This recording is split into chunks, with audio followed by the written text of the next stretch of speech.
قبلہ اول ہے ہمارا، مسجد ہی نہیں قبلہ اول ہے ہمارا، مسجد اقصی ہے ہر ایک آنکھ کا تارا۔ یہ روئے زمین منبع ایمان و یقین ہے، یہ روئے زمین منبع ایمان و یقین ہے، یہ ارض تو نبیوں کے تسلسل کی امی ہے۔ آپ کے روبرو سید سجاد الرحمن بیج پر۔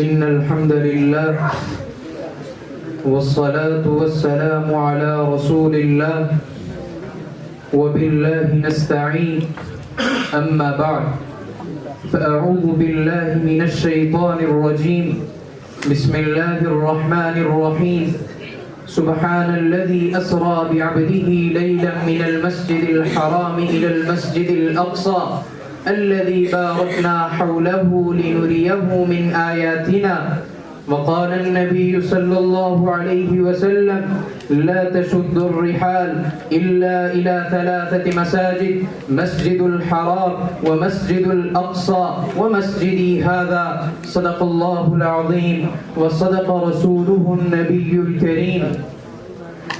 اصحاب فضل و کمال، حضرات اساتذہ کرام و مہمانان عظام اور منصب انصاف پر جلوہ افروز حضرات حکم، آج میں آپ حضرات کے روبرو جس موضوع پر لب کشائی کی جسارت کر رہا ہوں وہ مسجد اقصی کی فضیلت ہے۔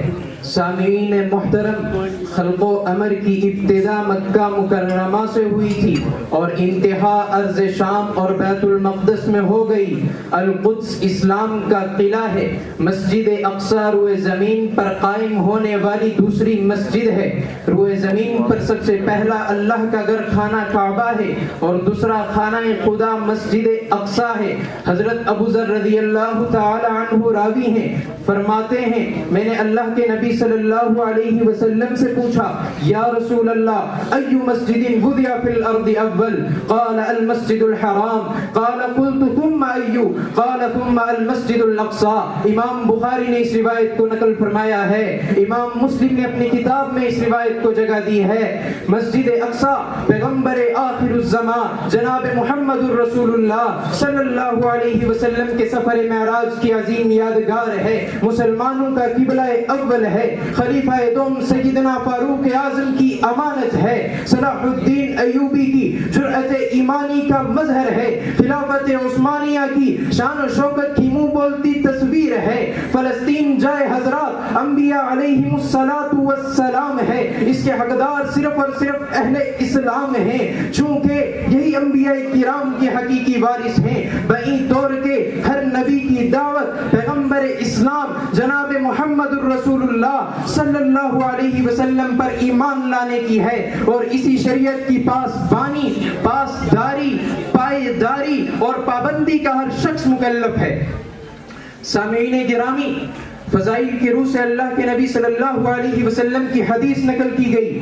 حضرت ابو سعید خدری رضی اللہ تعالیٰ عنہ راوی ہیں، قال رسول اللہ صلی اللہ علیہ وسلم لا تشد الرحال الا الى 3 مساجد مسجد الحرام ومسجد الاقصی ومسجدی هذا۔ مسلمانوں، بیت المقدس سے ہمارا رشتہ ایمانی اور مذہبی ہے۔ آپ نے پیشن گوئی فرمائی تھی کہ مسلمان بیت المقدس کو فتح کر لیں گے، آپ کی یہ پیشن گوئی بہت جلد پوری ہوئی اور سن 14 ہجری میں سیدنا فاروق اعظم کے زمانہ خلافت میں ابو عبیدہ بن جراح کی قیادت میں ایک لشکر جرار نے 40 روز کے محاصرے اور مصالحت کے بعد بیت المقدس کو اپنے قبضے میں لے لیا۔ 5ویں صدی ہجری کے اندر سلجوقی حکومت کا فاطمی حکومت سے مقابلہ ہوا، فاطمیوں نے بیت المقدس کو اپنی تحویل میں لے لیا اور اس کے بعد سن 493 ہجری کے اندر پہلی جنگ ہوئی اور قبلہ اول صلیبیوں کے ہاتھ میں چلا گیا۔ اس کی بازیاب کے لیے اللہ نے مرد مجاہد صلاح الدین ایوبی کو پیدا فرمایا اور ایوبی کی انتھک ہمت و عزیمت کے آگے یہ مضبوط قلعہ مسمار ہوتا ہے اور تقریباً 90 سال کی طویل مدت کے بعد سن 583 ہجری کے اندر بیت المقدس پہ دوبارہ پرچم اسلامی لہرانے لگتا ہے۔ عزیزان گرامی، الغرض اس خطے کی بازیافت کے لیے اور اس کی عظمت رفتہ کی بحالی کے لیے ماضی قریب میں لڑی گئی، حال میں لڑی جا رہی اور مستقبل میں لڑی جانے والی جنگ حق و باطل کی جنگ تھی، ہے اور ہوگی۔ شیدائیان ملت دنیا کی 64% ذرائع آمدنی عالم اسلام کے پاس ہونے کے باوجود ابنائے ملت کی 47% تعداد خط افلاس کے تحت زندگی گزار رہی ہے۔ کوئی مسیحا ادھر بھی دیکھے کوئی تو چارہ گری کو اترے، کوئی مسیحا ادھر بھی دیکھے کوئی تو چارہ گری کو اترے، افق کا چہرہ لہو میں تر ہے، زمین جنازہ بنی ہوئی ہے۔ میں اپنی بات کو بڑھاتا چلوں، بیت المقدس ایک بہت بڑے احاطے کا نام ہے جس کی 4 دیواری مضبوط گھیرا بندی کے ذریعے کی گئی ہے اور یہ حصہ غیر مسقف ہے۔ اس میں المصلی الجامع اور قبۃ الصخرہ کے علاوہ اور بھی چیزیں تعمیر کی گئی ہیں۔ موجودہ دور میں بیت المقدس کی دکھائی جانے والی تصویر در حقیقت قبۃ الصخرہ کی تصویر ہے۔ بیت المقدس تو ایک بہت بڑے رقبے میں پیدا ہوا ہے۔ ابتدائے اسلام سے ہی یہود مسلمانوں کے بدترین دشمن رہے ہیں۔ انہوں نے عہد نبوی میں بدعہدی کی۔ اللہ تعالیٰ نے واضح خطاب فرما دیا، وَلَن تَرْضَىٰ عَنْكَ الْيَهُودُ وَلَا النَّصَارَىٰ حَتَّىٰ تَتَّبِعَ مِلَّتَهُمْ۔ اس کے علاوہ کئی مقامات پر رب کائنات نے اہل اسلام کو متنبع کیا اور یہی لوگ ارض فلسطین پر اپنا حق جماتے ہیں اور قبلہ اول کی جگہ ہیکل سلیمانی تعمیر کرنا چاہتے ہیں۔ امت مسلمہ کے غیور نوجوانوں، قبلہ اول کی حفاظت ہمارے ذمہ ہے۔ اپنے اندر عزیمت و بہادری، غیرت و حمیت پیدا کرو۔ اور اللہ کے بندو، کسے کہتے ہیں عزیمت و بہادری، کسے کہتے ہیں غیرت و حمیت، کسے کہتے ہیں شوق شہادت؟ وہ دیکھو نمازیوں کی صفیں لگی ہوئی ہیں، گولیاں اور بم برس رہے ہیں، ایک بھی نمازی نیت توڑ کر نہیں بھاگ رہا، مرنے کے ارادے سے آئے ہیں۔ ان کی عورتوں اور بچیوں کے اندر وہ ہمت موجود ہے کہ ہم جیسے بڑے بڑے بزرگ سمجھے جانے والے لوگوں کے اندر اس کا عشر عشیر بھی موجود نہیں ہے۔ آج ہمارے ملک کے مسلمانوں کا عالم اسلام سے کوئی رابطہ ہی نہیں رہا، عالم اسلام سے کوئی رشتہ ہی نہیں رہا۔ ہم اپنے ہی سر کو بچاتے پھرتے ہیں اور اپنے ہی مسائل میں الجھے رہتے ہیں۔ امت کے قلب و جگر پہ کیا گزر رہی ہے، قبلہ اول میں کیا ہو رہا ہے، کون ہے جو رات بھر اس کی وجہ سے رویا ہو، رات بھر تڑپا ہو؟ کیا معمولی جگہ ہے مسجد اقصی؟ یہ وہ مسجد اقصی ہے جہاں نبی نے انبیاء کی امامت کی ہے۔ یہ وہ مسجد اقصی ہے جس کے متعلق کئی فضیلتیں میرے رب نے بیان فرمائی ہیں، میرے آقا نے ارشاد فرمائی ہیں۔ اللہ کے رسول صلی اللہ علیہ وسلم کے اقوال کا مطلب ہی یہی ہے کہ تم دنیا کے کسی بھی کونے میں رہتے ہو، تمہیں مسجد اقصی سے وابستہ ہونا چاہیے، تمہیں مسجد اقصی سے جڑا ہونا چاہیے۔ مسجد اقصی آیات قرآنی سبحان الذی اسریٰ بعبدہ لیلا من المسجد الحرام الی المسجد الاقصی الذی بارکنا حولہ لنریہ من آیاتنا اور یا قوم ادخلوا الارض المقدسۃ التی کتب اللہ لکم ولا ترتدوا علی ادبارکم فتنقلبوا خاسرین کی مصداق ہے۔ کیا برکت ہے وہاں!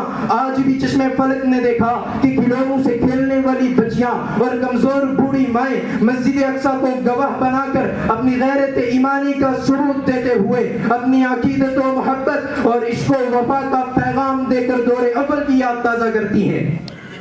کیا برکت ہے عرض مقدس میں! میرے بھائیوں ذرا توجہ تو کرو، اس سے بڑھ کے بھی کیا برکت ہو سکتی ہے کہ ایک 8 سالہ بچی 15-20 فوجیوں کے سامنے کھڑی ہوئی ایمان کی تقریر کر رہی ہے۔ اس سے بڑھ کے بھی کیا برکت ہو سکتی ہے کہ ایک بوڑھی اماں کو مار مار کر گرا دیا جاتا ہے، اس کے بالوں سے پکڑ کر اسے گھسیٹا جاتا ہے، اس کی بے عزتی کی جاتی ہے، اسے لاتیں ماری جاتی ہیں، پھر تھوڑی دیر کے بعد اٹھ کے وہ اماں کہتی ہے اے مسجد اقصی تو گواہ ہے نا، ہم تجھے ہرگز ان ظالموں کے حوالے نہیں کریں گے، تو ہمارا عشق ہے، تو ہمارا عقیدہ ہے، تو ہماری محبت ہے، تو ہماری وفا ہے۔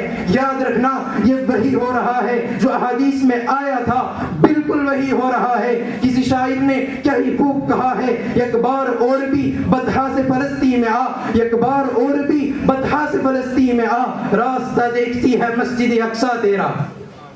اصحاب فکر و نظر، لہذا وقت کی ضرورت اور حالات کا تقاضا ہے کہ ان دشمنان اسلام کی جارحانہ اور ظالمانہ کارروائیوں سے، ان کی ناپاک حرکتوں، شرپسند عزائم اور وحشی پن پہ قدغن لگانے سے پہلے مسلمان اپنے آپ کو بدلے اور اچھی طرح بدلے. دور حاضر کی شدید ضرورت ہے کہ امت کو بہادری کا پیغام دیا جائے, شجاعت و ہمت کا پیغام دیا جائے, مقابلے کی ہمت پیدا کی جائے, علاقائی لسانی طبقاتی نفرتوں کو باہر نکال پھینکا جائے. امت کا ہر فرد اپنے اعمال و افعال میں مطابقت پیدا کرے. کسی کہنے والے نے کہیں خوب کہا ہے, مسجد ہی نہیں قبلہ اول ہے ہمارا, مسجد ہی نہیں قبلہ اول ہے ہمارا, مسجد اقصیٰ ہے ہر ایک آنکھ کا تارا. یہ روئے زمین منبع ایمان و یقین ہے, یہ روئے زمین منبع ایمان و یقین ہے. یہ عرض تو نبیوں کے تسلسل کی امی ہے. یوں اہل فلسطین کو ستاؤ نہ خدا را, یوں اہل فلسطین کو ستاؤ نہ خدا را, مسجد ہی نہیں قبلہ اول ہے ہمارا. وما علینا الا البلاغ.